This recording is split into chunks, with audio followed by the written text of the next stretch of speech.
সানিয়ার পাশে ননদ, বিচ্ছেদের জন্য শোয়েবের বোন দুষলেন দাদাকেই।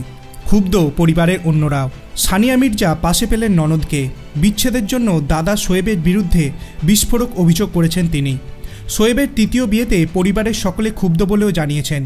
পাকিস্তানের সংবাদ মাধ্যমগুলির দাবি, অভিনেত্রী সানা জাভেদের সঙ্গে বিয়েতে পরিবারের কাউকে পাশে পাননি শোয়েব। শোয়েবের বোনের দাবি, পাকিস্তানের প্রাক্তন অধিনায়কের বিবাহ বহির্ভূত সম্পর্কে অতিষ্ঠ হয়ে উঠেছিলেন সানিয়া। স্বামীকে বারবার বুঝিয়েও লাভ হয়নি। একাধিক নারীর সঙ্গে শোয়েবের সম্পর্ক মেনে নিতে পারেননি ভারতের টেনিস তারকা।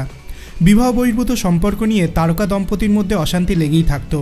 পাকিস্তানের সংবাদ মাধ্যমের দাবি অনুযায়ী শোয়েবের বোন বিয়ে ভাঙার জন্য নিজের দাদাকেই দায়ী করেছেন। শোয়েবের তৃতীয় বিয়েতে পরিবারের কারোর মত ছিল না বলেও জানিয়েছেন তিনি। বাড়ির অমতে সানাকে বিয়ে করায় সেই অনুষ্ঠানে পরিবারের কাউকে পাশে পাননি পাক অলরাউন্ডার। সানিয়ার সঙ্গে বিচ্ছেদের জল্পনার মাঝেই বিয়ে করেছেন পাকিস্তানের প্রাক্তন অধিনায়ক। সমাজ মাধ্যমে পোস্ট করে নিজেই শনিবার জানিয়েছেন বিয়ের কথা। নববধূ পাক অভিনেত্রী সানার সঙ্গে বিয়ের পোশাকে ছবিও পোস্ট করেছেন শোয়েব। গত বুধবার সানিয়ার একটি পোস্টে বিচ্ছেদের ইঙ্গিত ছিল। সানিয়া যে পোস্ট করেছিলেন তার অর্থ, বিয়ে কঠিন, বিচ্ছেদ কঠিন, নিজের কঠিনটা বেছে নিন। ঋণের মাঝে থাকা কঠিন, অর্থনৈতিক শৃঙ্খলা বজায় রাখা কঠিন, নিজের কঠিনটা বেছে নিন। যোগাযোগ রাখা কঠিন, যোগাযোগ না রাখাও কঠিন, নিজের কঠিনটা বেছে নিন। জীবন কখনো সহজ নয়, এটা সবসময় কঠিন, কিন্তু আপনি আপনার কঠিনটা বেছে নিতে পারেন, সেটাই বেছে নিন।